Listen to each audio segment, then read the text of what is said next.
The gavel cracked like a gunshot in the stale air of the Willow Creek Community Center, silencing the murmurs that had been building like thunderheads over the flat Iowa plains. Order! We're here to honor Harlan Whitaker's legacy, not dredge up ghosts, barked Mayor Ellis, his jowls quivering under the harsh fluorescence, eyes darting to the back row where a shadow lingered, uninvited. But that shadow, Justin Whitaker, all sharp cheekbones and haunted blue eyes, didn't flinch. He rose slowly, the wooden floor creaking under his boots, and in a voice raw as barbed wire, he said, "Dad's legacy? You mean the one where he pretended his only son never existed because I loved the wrong way?" Justin's heart hammered against his ribs like it had that humid August night 12 years ago, when the screen door slammed behind him for the last time. Harlan Whitaker, the town's unofficial king of cornfields and Sunday sermons, had stood on the porch, Bible in one hand, shotgun in the other, not loaded, thank God, but the threat hung heavier than the summer air. "You're no son of mine," Harlan had growled, his voice cracking just enough to betray the lie he was choking down. Justin, 18 and trembling, had clutched his duffel bag like a shield, the gravel crunching under his sneakers as he backed away from the only home he'd known. Willow Creek, Iowa, population 1,247. Give or take a funeral or two, watched him go without a whisper. No one asked questions in a town where the biggest scandal was a barn dance gone sideways. He'd hitchhiked to Des Moines that night, then Chicago, trading the scent of silage for the metallic tang of the L train. College on scholarships and sheer spite got him through, then a graphic design gig in the Windy City that paid just enough to keep the nightmares at bay. Justin built a life there, lofts with exposed brick, brunches with friends who didn't whisper sinner behind his back, hookups that faded like morning fog. But the hole Harlan punched in him never quite sealed. Letters from Mom came sporadically, postmarked with apologies in her looping script. "He's sorry, baby. Just come home." He burned them, one by one, in the sink with a Zippo lighter, watching the flames curl like accusations. Now, 30, Justin was back. Not for Harlan's funeral, that ship had sailed 6 months ago, prostate cancer eating him from the inside out like it had chewed through their family secrets. No, it was the town meeting, that annual dog and pony show where Willow Creek patted itself on the back for another harvest season survived. Mayor Ellis had sent the invite via email, a glossy PDF touting a tribute to our fallen farmers, with Harlan's name in bold at the top. "Your presence would mean the world," it lied. Justin knew better. It was a summons to stay buried, to let the town etch Harlan's plaque without the inconvenient truth of the son he'd disowned. He'd driven the 8 hours from Chicago in his beat-up Subaru, windows down to let the wind scour the city grime from his skin. The fields stretched endless, golden under the relentless sun, dotted with silos like tombstones. Willow Creek hadn't changed. The same faded water tower with its peeling "Home of the Cornhuskers" slogan, the diner where Flo still poured coffee black as regret, the Lutheran church steeple piercing the sky like a judgmental finger. Justin pulled into the gravel lot of the community center, his pulse sinking with the cicada's drone. He killed the engine and sat there, gripping the wheel until his knuckles whitened, wondering if he could still turn around. Inside, the air smelled of mothballs and microwave popcorn, the folding chairs arranged in neat rows like soldiers at attention. Faces turned: old teachers, neighbors who'd once slipped him Tootsie Rolls at parades, the banker who'd foreclosed on half the farm's last recession. They stared, recognition flickering like faulty bulbs. "Justin, that you?" Boy, wheezed old Mr. Hargrove from the front row, his suspenders straining over a belly earned from decades of potlucks. Whispers rippled. Harlan's boy. The one who run off. Justin ignored them, sliding into a seat at the back, his flannel shirt sticking to his skin in the stuffy heat. Mayor Ellis droned on, projector humming as slides of Harlan flashed by. Him shaking hands at the fair, him preaching fire and brimstone at youth group, him with a pitchfork in the fields, looking every inch the salt of the earth patriarch.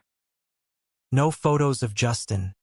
Of course, not the Little League trophies, not the prom picture where he'd smiled too wide beside a date who was just a beard. Erased. Like he'd been a smudge on the family portrait, wiped clean with turpentine. Then, across the aisle, 2 rows up, Justin saw him. Connor. The name hit like a sucker punch, stealing his breath. Connor Hale, broad-shouldered and golden as wheat, his blonde hair cropped military short, jaw set in that stubborn line Justin used to trace with his fingertips in the hayloft of the old Whitaker barn. They'd been 17, fumbling through first loves under the cover of harvest moons, bodies tangled in the sweet decay of alfalfa. Connor, with his easy laugh and calloused hands, had been the one bright spot in Justin's unraveling world, the secret they guarded like a fragile egg. But Connor had chosen the town. When Harlan found them out, boots on the porch stairs, flashlight beam cutting through the dark like divine wrath, Connor had denied it all. It was just wrestling, Mr.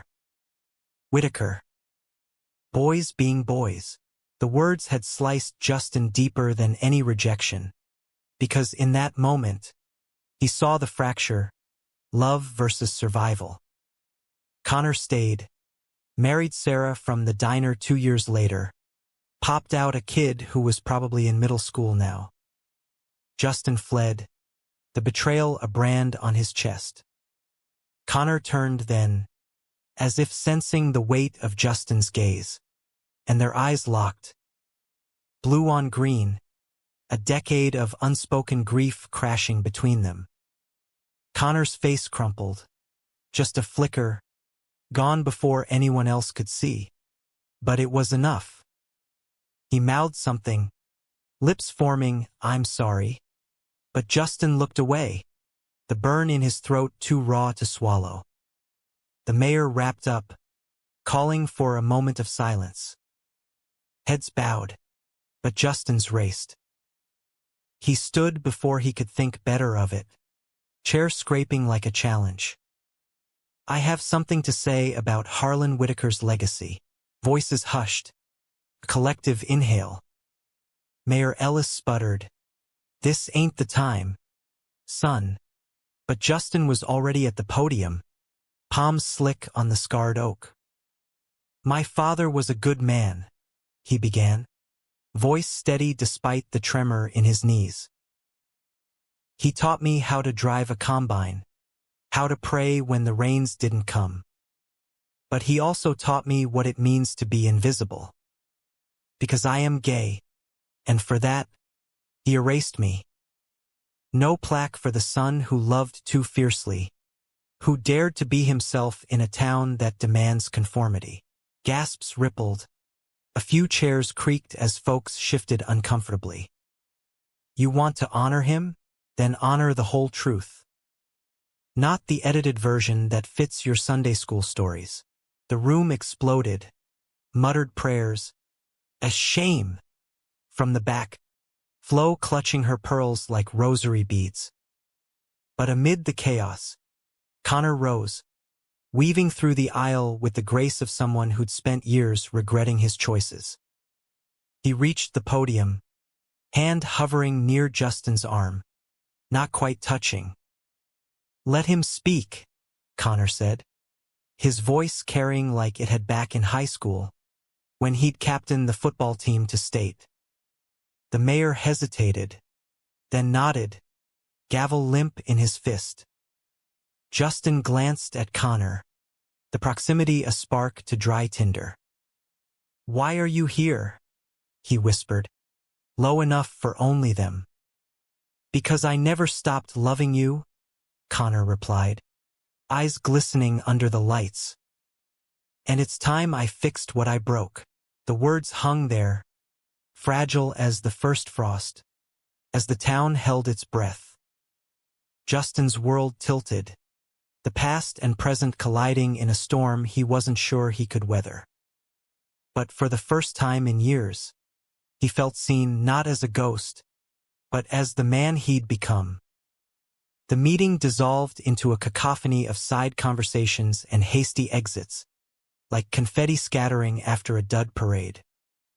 Justin stepped down from the podium, legs unsteady as a newborn foal's, the adrenaline crash leaving him hollow. Connor followed, a silent shadow at his elbow, guiding him toward the side door where the night air waited like a cool compress. Outside, the parking lot was a sea of taillights winking goodbye, pickup trucks rumbling to life with the growl of V8 engines and country radio spilling twangy laments into the dark. "You shouldn't have come back," Connor said finally, leaning against the brick wall, lighting a cigarette with hands that shook just enough to betray him. The cherry glowed orange, illuminating the lines etched around his eyes, crow's feet from squinting at spreadsheets in his dad's feed store, or maybe from nights staring at the ceiling, replaying what-ifs. "Not like this. Harlan's barely cold. And you dropped that bomb." Justin barked a laugh, bitter as black coffee. "Cold? Try iced over." "He died without a word to me, Connor. Not a call, not a postcard. And you, God, you sat there like nothing happened." He paced the gravel, kicking up pebbles that skittered like fleeing rats. The stars wheeled overhead, indifferent witnesses to small-town reckonings. Connor exhaled smoke in a long plume, watching it twist toward the Milky Way. "I tried. After you left, I drove to Chicago twice. Once, I even knocked on your door, some walk-up in Wicker Park. But the guy who answered, he looked at me like I was selling vacuum cleaners. Said you didn't live there anymore." He stubbed the cigarette under his boot, grinding it like a grudge. "Sarah and I. It was a mistake from the jump. She knew, Justin, about us. We played house for the kids' sake, but it crumbled last year. Divorce papers signed in April. The revelation landed soft. No fanfare, but it stirred the silt in Justin's chest. Sarah, prim and proper, with her bobbed hair and bake sale pies, had always eyed him suspiciously at church potlucks. "A kid," Justin echoed, stopping his pacing. "Jesus, Connor. You built a life without me, and hated every minute." Connor stepped closer, the heat of him cutting through the chill. He smelled of tobacco and Old Spice, the same cologne he'd doused himself in for their first stolen kiss behind the bleachers. "I thought staying meant protecting you. Harlan was gonna run you out on a rail, maybe worse. So I lied, played the straight-arrow son-in-law he wanted. But it ate me alive. Every time I saw your mom at the grocery, pretending you were off at some fancy college, I wanted to scream the truth." Justin's throat tightened, memories flooding back unbidden. Lazy afternoons in the creek, skipping stones and sharing dreams of escaping to California, where the ocean crashed free and no one cared who you loved. Connor had been his anchor, the one who whispered, "I got you," when bullies shoved him in the locker room. But that night in the barn, when Harlan's rage descended like a twister, Connor's denial had been the real storm. "You chose them," Justin said, voice cracking. "The town, Your future. All of it. Over me. Connor reached out then, fingers brushing Justin's sleeve, tentative, like testing thin ice.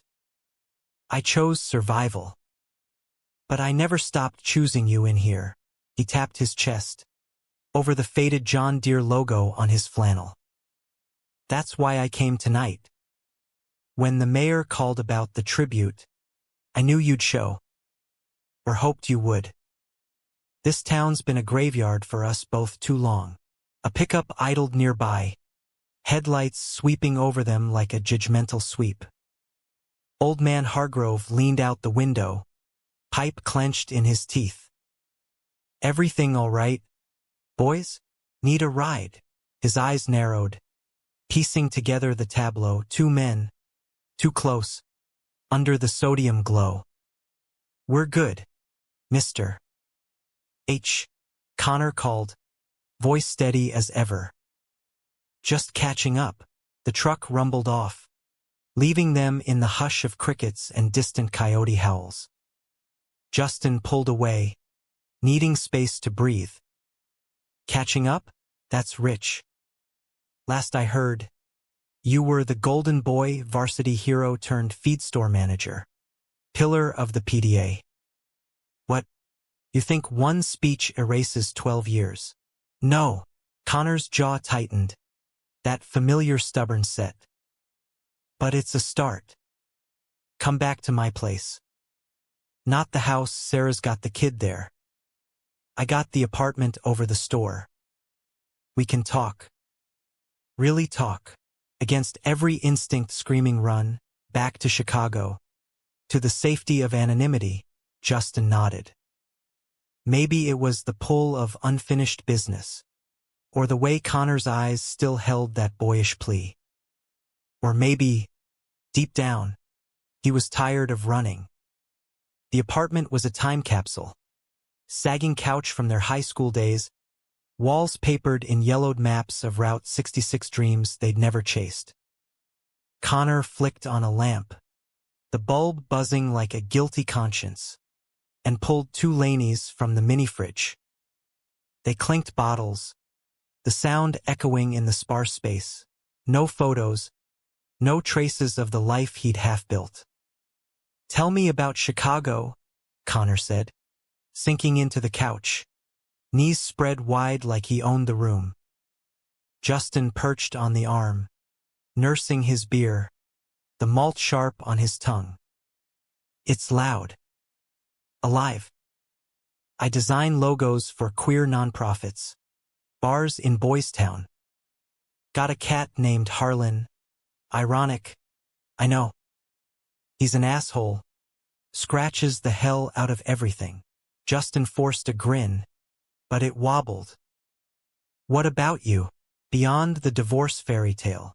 Connor's laugh was low, self-deprecating. Feed stores steady. Kid Ellie, she's 8. All fire and questions. Asks about you sometimes, after your mom spins her tales. Uncle Justin's an artist in the big city, she'd say. I let it slide. He set his bottle down, leaning forward, elbows on knees. But nights like this, I drive out to the old Whitaker place. Sit on the porch swing, smoke too much, wonder if you'd ever forgive me. The air thickened, charged with the weight of confessions unsaid. Justin slid down beside him, close enough to feel the warmth radiating off Connor's frame.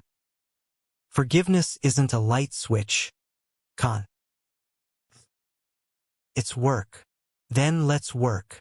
Connor's hand found Justin's, calluses rough against smooth skin, a map of labors lost and found. Their fingers laced, tentative, and Justin's pulse stuttered. It was foolish, this spark after so long, trust shattered like cheap glass. But in the dim light, with the town's hum fading outside, felt like coming home. They talked until the beers warmed and the clock ticked past 2, about Harlan's final days, how he'd softened in the hospice bed, muttering regrets to the morphine haze, about Sarah's quiet grace in the divorce. Her parting words, "Fix your heart, Connor Hale, before it's too late," about Justin's string of lovers, none quite filling the Connor-shaped void. Laughter bubbled up, brittle at first, then genuine, reminiscing over the time they'd hot-wired Mr. Ellis's tractor for a joyride, or the prom where Justin's date ditched him for the punch bowl. As dawn crept in, painting the blinds pink, Connor's thumb traced circles on Justin's wrist. "Stay," he murmured, not a plea but a prayer. "Just till morning. See the town without the blinders." Justin hesitated, the pull of the road warring with the anchor of this man. "One night," he conceded, leaning in until their foreheads touched, breaths mingling like old lovers' secrets. It wasn't absolution, not yet, but it was a bridge, rickety and real, spanning the chasm they'd carved. Morning found them tangled on the couch, Ellie's crayon drawings scattered like colorful landmines on the coffee table. Justin woke to the scent of bacon frying downstairs in the store, Connor's arm heavy across his waist. For a heartbeat, it was perfect until the knock at the door shattered it. The knock was insistent, a rat-tat-tat like Judgment Day on cheap particle board. Justin bolted upright, heart slamming, Connor mumbling curses as he untangled from the throw blanket. "Who the hell?" Connor padded to the door in boxers and a wife-beater, peering through the peephole before yanking it open. There stood Sarah, arms crossed over her cardigan, Ellie peeking from behind her legs like a shy fawn. "Daddy," Ellie's voice piped up, all braids and freckles, clutching a stuffed unicorn that had seen better days. "Mommy said we could surprise you for breakfast." Connor's face cycled through shock to sheepish in a blink. "Hey, bug. Yeah, surprises are great."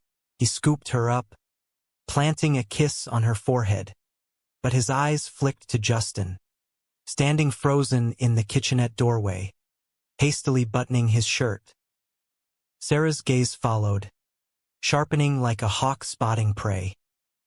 She was prettier up close than Justin remembered, soft curves, laugh lines that spoke of resilience, not defeat.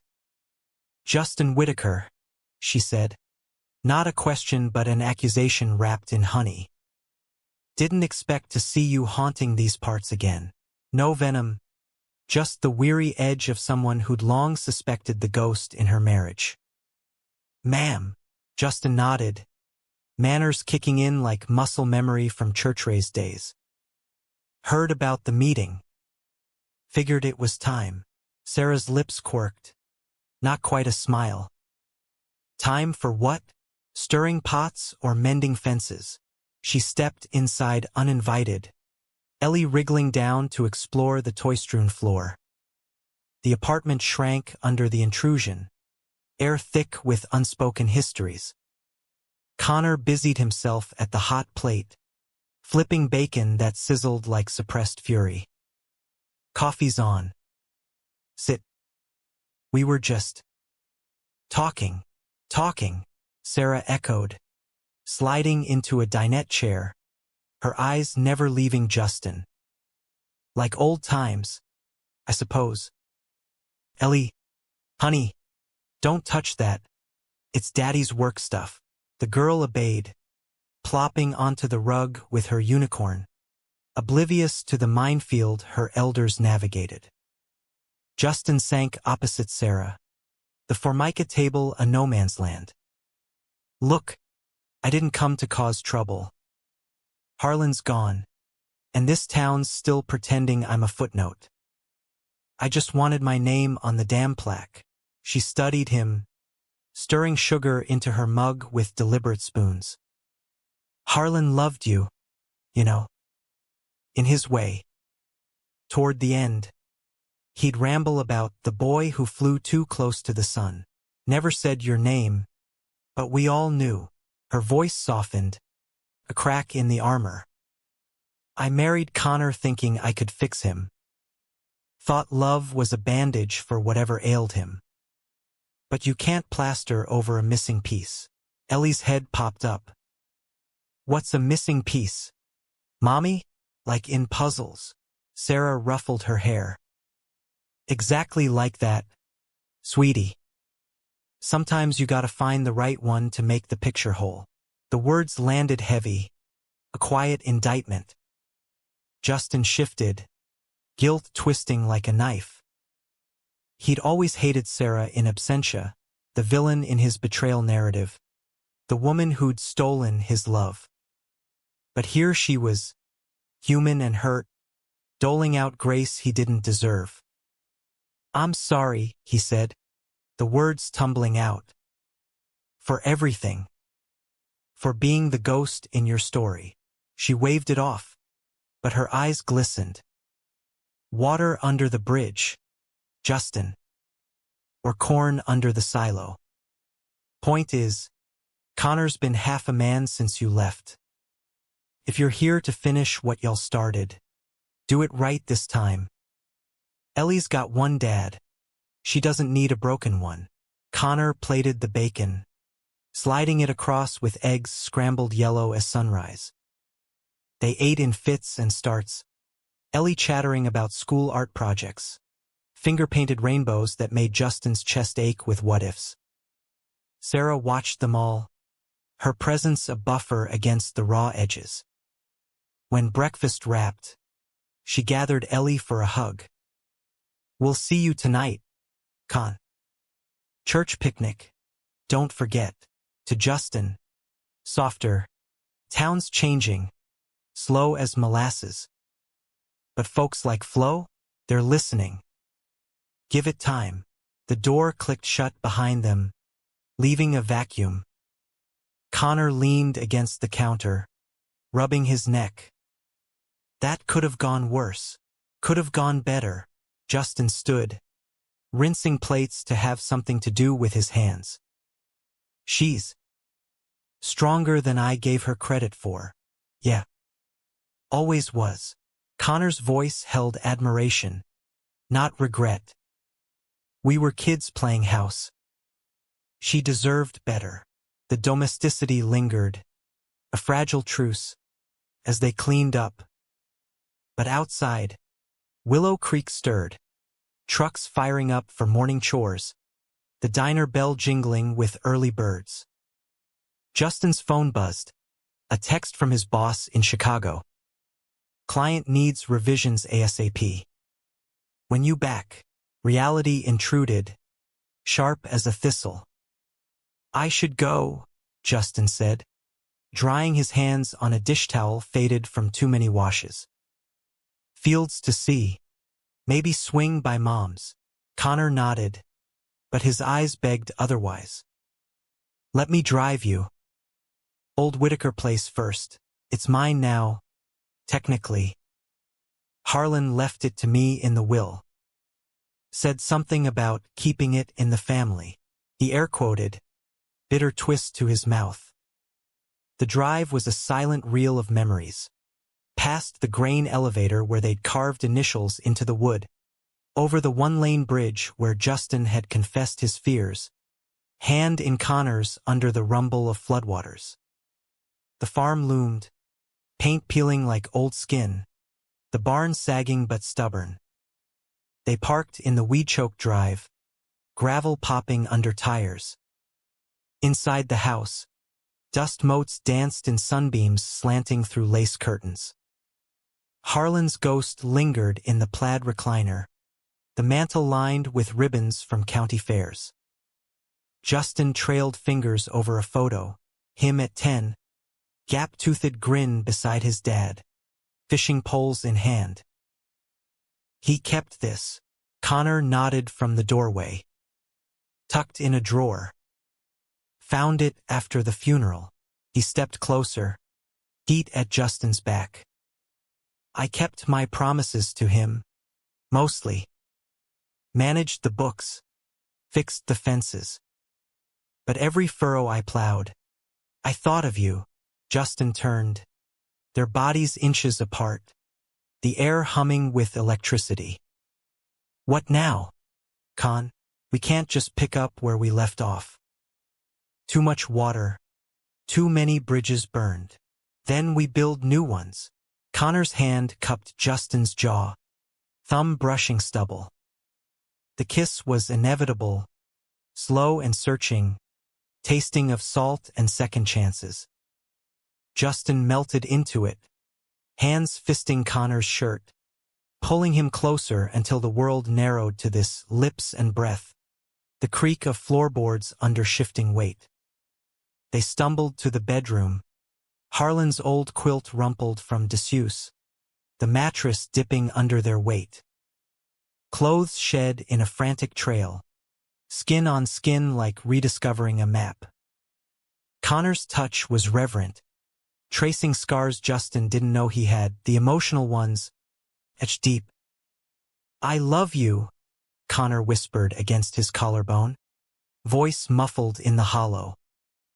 Always did, Justin arched, gasping, the words a bomb and ablaze. Show me, he demanded, half plea, half command. They moved together, urgent and tender, the afternoon light gilding their sweat-slick forms.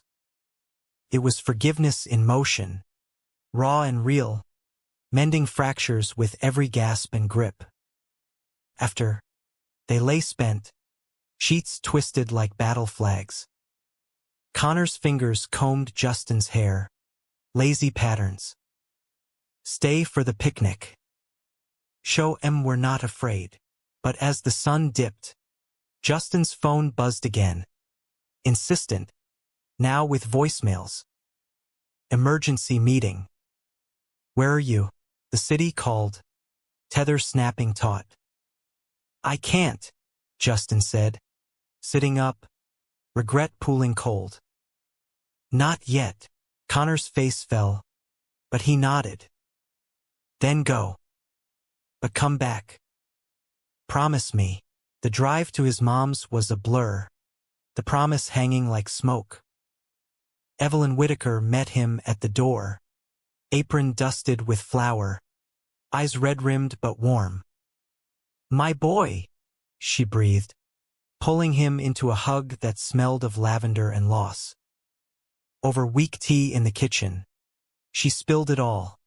Harlan's bedside confessions, the letters he'd burned himself, the quiet plea for a son he'd pushed away. He loved you fierce, Justin. Feared himself more. She pressed a key into his palm, the farms. Connor's good people. Don't let fear win again. Night fell as Justin drove back to Connor's, the picnic lanterns twinkling like fireflies in the park. But parked in the shadows, he hesitated, phone glowing with Chicago's demands. One call, and he'd be gone, safe, but alone. Then headlights swept. A cruiser, slow roll. Deputy Klein, face stern in the dash light. Whitaker, got a call. Mayor wants you at the station. Now, Justin's gut twisted. Betrayal's shadow loomed again. Had the town rallied, or was this Connor's doing? The station house was a squat brick bunker on the edge of town, fluorescent buzz drilling into Justin's skull like a hangover he hadn't earned. Deputy Klein, barrel-chested, mustache like a broom bristle, led him past the dispatch desk where Mabel chewed gum and scrolled Facebook, her thin blue line mug steaming. Mayor Ellis is waiting, Klein grunted, unlocking a door marked conference. No cuffs, no Miranda, just the weight of small-town authority, heavy as a guilty verdict. Inside, Ellis paced like a caged coonhound, tie askew, sweat beading on his bald pate. A manila folder lay open on the table, papers spilling like innards. Sit, Whitaker. We need to talk about that stunt at the meeting. Justin dropped into the metal chair, spine straight. Stunt? I spoke my truth. First Amendment and all that American pie. Ellis snorted, slamming the folder shut. Truth? You're dredging up old dirt on a dead man. Harlan was a cornerstone veteran, deacon, donated half his yield to the food bank. You waltz in, wave your lifestyle like a red flag, and expect us to rewrite history. He leaned in, breath sour with coffee and contempt. Folks are riled. Petitions circulating to keep the tribute pure. And Connor Hale, Christ, he's mixed up in this now. Got a call from Sarah. Worried sick. Justin's blood iced. Sarah? Or someone feeding lines to stir the pot. Connor's got nothing to do with it. This is about me and my dad. Everything's connected in Willow Creek. Ellis tapped the folder. See. Harlan left instructions. No mention of you in the official record. But if you push, we'll have to air it all, your escapades with the Hale boy, the rumors that chased you out. Tarnish his name too. The threat slithered, oily and familiar. Blackmail by whisper, the town's oldest weapon. Justin's mind raced. Connor at the farm, vulnerable. Evelyn's fragile peace. Even Ellie, caught in the crossfire. You threatening me? In a police station. Advising. Ellis straightened, feigning righteousness. Go back to your city lights. Let sleeping dogs lie. Klein poked his head in. Coffee. Mayor. Ellis waved him off. And in that pause, Justin glimpsed the real fear, not morality, but votes. Willow Creek's re-election loomed, and nothing rallied the base like a culture war skirmish. Justin stood, chair screeching defiance. Tell your petitioners this. Erasing me doesn't honor Harlan. It buries him deeper. I'll be at the picnic. Come find me if you've got the spine. He stormed out. Klein's watch yourself trailing like exhaust. The night air hit cool. Stars pricking the velvet sky. His phone. Missed calls from Connor. Texts stacking. Where are you? Picnic starting. No time to explain. He floored it to the park. Gravel spitting in his wake. The picnic sprawled under string lights. A Norman Rockwell fever dream gone slightly sour. Checkered blankets. Potato salad sweating in Tupperware. Kids chasing glow sticks while fiddles sawed Sweet Home Alabama from a flatbed stage. Faces turned as Justin wove through. Curious stares. Averted eyes. A smattering of nods from the braver souls. Flo from the diner pressed a plate into his hands. Fried chicken. Still warm. Eat, boy. You look half-starved. Her wink was conspiratorial. A crack in the facade. Connor spotted him from across the green, Ellie on his shoulders like a pirate's parrot. He cut through the crowd, daughter giggling, but his smile faltered at Justin's thundercloud expression. What happened? You vanished. Ellis. Justin kept it low, glancing at Ellie. Tried to scare me off. Mentioned you. Sarah, the works. Connor's jaw clenched, handing Ellie off to a cluster of playmates. Bastard. I should have known. After the meeting, he cornered me at the store. Keep your nose clean, Hale, or that custody fight gets ugly. He ran a hand through his hair, disheveling it. Sarah's in on it? No way. She's the one who told me to fight for you. Doubt flickered. A serpent in Eden. Justin scanned the crowd. Sarah by the dessert table, laughing with church ladies, but her eyes darted their way. Unreadable. Maybe she's playing both sides. protecting Ellie. Or maybe Ellis is twisting knives. Connor gripped Justin's arm, grounding. We face this together. No more running. The fiddle quieted. Mayor Ellis climbing the stage with mic in hand. All false bonhomie. Folks, before we dig into pie, a word on our tribute to Harlan Whitaker. A man of faith, family, and fortitude. Cheers erupted, but Justin felt the undercurrent. Eyes on him, whispers coiling like smoke. Then Ellis's gaze locked on. And to those dredging old wounds, remember, Willow Creek stands on unity, not division.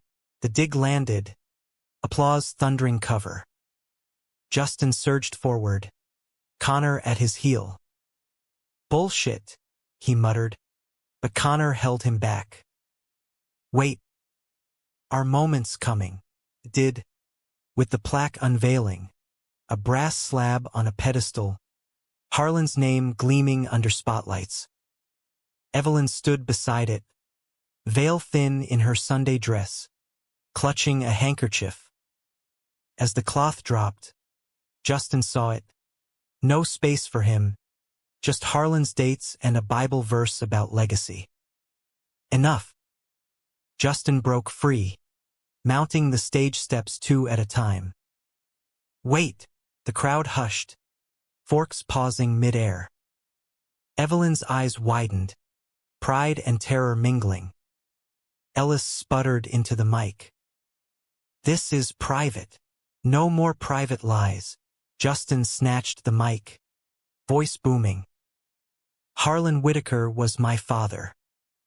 He taught me to stand tall, even when the wind howls. And he failed me not because of who I love, but because fear won. Tonight, we fix that. Add my name. Honor the son he erased. Murmurs swelled to a roar. Some jeers, but others clapped. Flow loudest. Sarah pushed through. Ellie in tow. Face pale. Justin. Don't. But Connor vaulted up, seizing the moment. He's right. I loved Harlan like a second dad, but he was wrong about this. Wrong about us. He turned to the crowd, voice cracking. Justin and me, we were kids with big dreams. I betrayed him to stay, and it's haunted me ever since. If Willow Creek's about family, then make room for all of us. Gasps rippled. Sarah's hand flew to her mouth, but not in shock. Tears tracked her cheeks. Ellie tugged her skirt. Daddy loves Uncle Justin? Like in the storybooks. The innocence pierced the tension like sunlight. Ellis blustered, but the tide shifted, Mr. Hargrove hollering, here. Here. A young couple in the back linking hands defiantly. Evelyn ascended, trembling, and pressed a marker into Justin's palm. Write it, son. Make it whole. Justin knelt by the plaque, etching and son Justin in careful strokes, the brass yielding like forgiveness. Flashbulbs popped, phones, not cameras, the digital age claiming small-town scandal. Connor pulled him up, their embrace public, unapologetic. The crowd's roar crested, not unanimous, but enough, a chorus of cracking walls. But as cheers faded, Sarah approached, Ellie yawning on her hip. You too. You're idiots, but brave ones. She kissed Connor's cheek, then Justin's, soft as absolution. Ellie and I, we're okay. But if you break his heart again, Whitaker, I'll bury you in the cornfield myself. Laughter bubbled, real and ragged. Yet under it, Justin caught Ellis slinking off, phone to ear muttering about higher-ups. His face a mask of thwarted rage. The betrayal wasn't over. It was evolving, roots digging deeper. as fireworks cracked overhead, reds and blues blooming like bruises. The group huddled, Evelyn's arm around Justin's waist. "Proud of you," she whispered.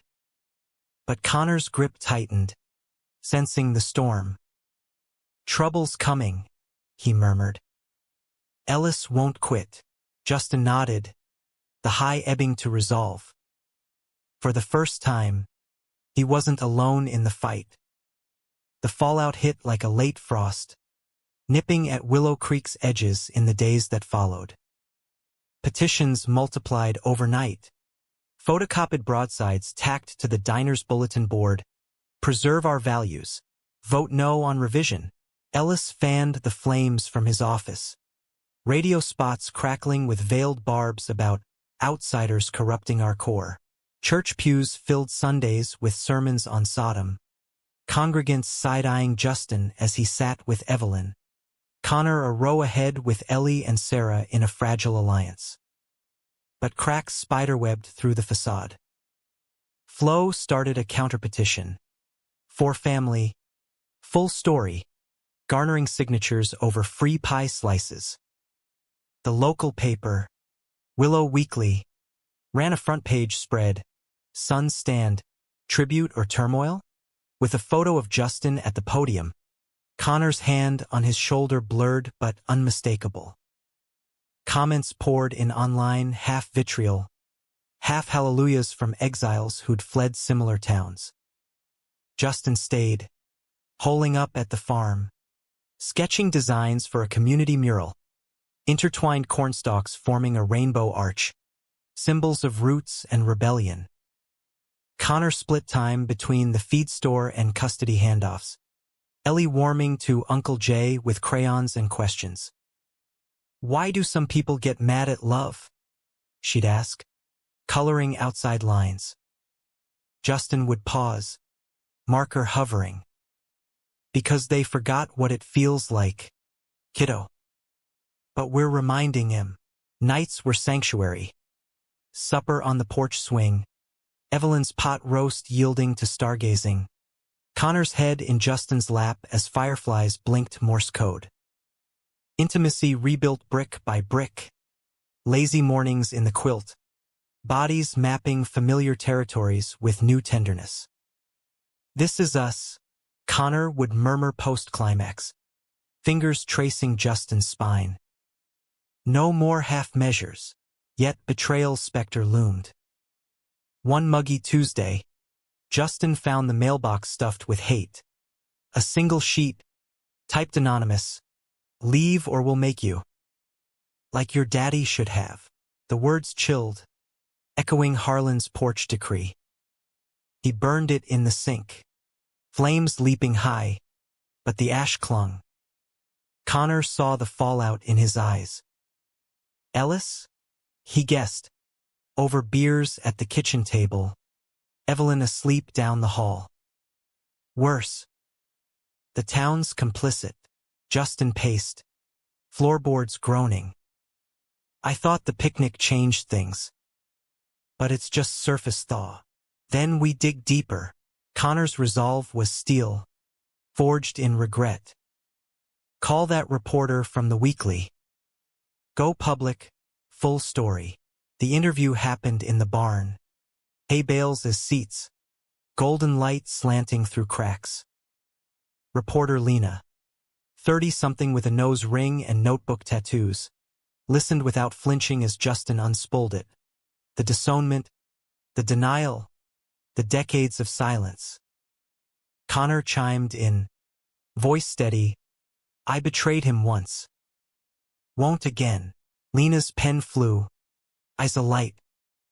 This could blow the lid off. National wires. Even. It did. By week's end, the story ricocheted. CNN snippet. Iowa town grapples with gay son's plea. TikToks from city queers flooding with Willow Creek rising. Donations trickled to a GoFundMe for the mural. $5K overnight. Protesters picketed the mayor's office. Rainbow flags waving beside Confederate holdouts. But the tide leaned progressive. outsiders amplifying the call. Ellis cracked under pressure. A town hall ironic echo of the first packed the community center, folding chairs groaning under bodies. He took the podium, sweat slicked, announcing compromises. The plaque revised officially, a diversity committee formed. But his eyes, darting to Justin in the front row, burned with ousted fury. After, in the parking lot melee, Ellis cornered them, Klein idling nearby, prop more than protector. You think this wins? Queers like you, stirring shit. You'll never belong. Connor stepped forward, chest out. We already do. That's the point you missed. Ellis sneered, but backed off, cruiser doors slamming retreat. Victory tasted bittersweet, laced with the knowledge that one man's concession was another's rallying cry. Months blurred. Mural painted under harvest sun. Ellie dipping brushes in rainbow pots. Connor's divorce finalizing with shared custody. Sarah dating a teacher from Ames. Her waves to Justin genuine now. Justin's Chicago job went remote. The city a weekend escape rather than exile. Evelyn hosted Thanksgivings with turkey and truths. Harlan's absence a healed scar. One crisp November eve. Snow dusting the fields like powdered sugar. Justin and Connor stood on the porch, breaths fogging in the chill. Ellie romped inside, Sarah's laughter mingling with Evelyn's. We did it, Justin said, leaning into Connor's side, the weight of him solid. Connor kissed his temple, beard tickling. Nah. We started it. The town's catching up, but human endings aren't tidy bows. They're open roads, curving unpredictable. Whispers persisted, job losses for agitators. Ellis eyeing council runs on a values platform. Justin knew battles lingered, but for now, he was etched in, not erased. As stars wheeled, Connor pulled him close. Love you, Jay. Full story. Every page. Justin smiled, the hook of it catching light. And they all lived unapologetically ever after. The town meeting had put him back. Not just in brass, but in hearts, his own mended most of all. Willow Creek, flawed and fertile, grew around him, roots entwining in unexpected grace.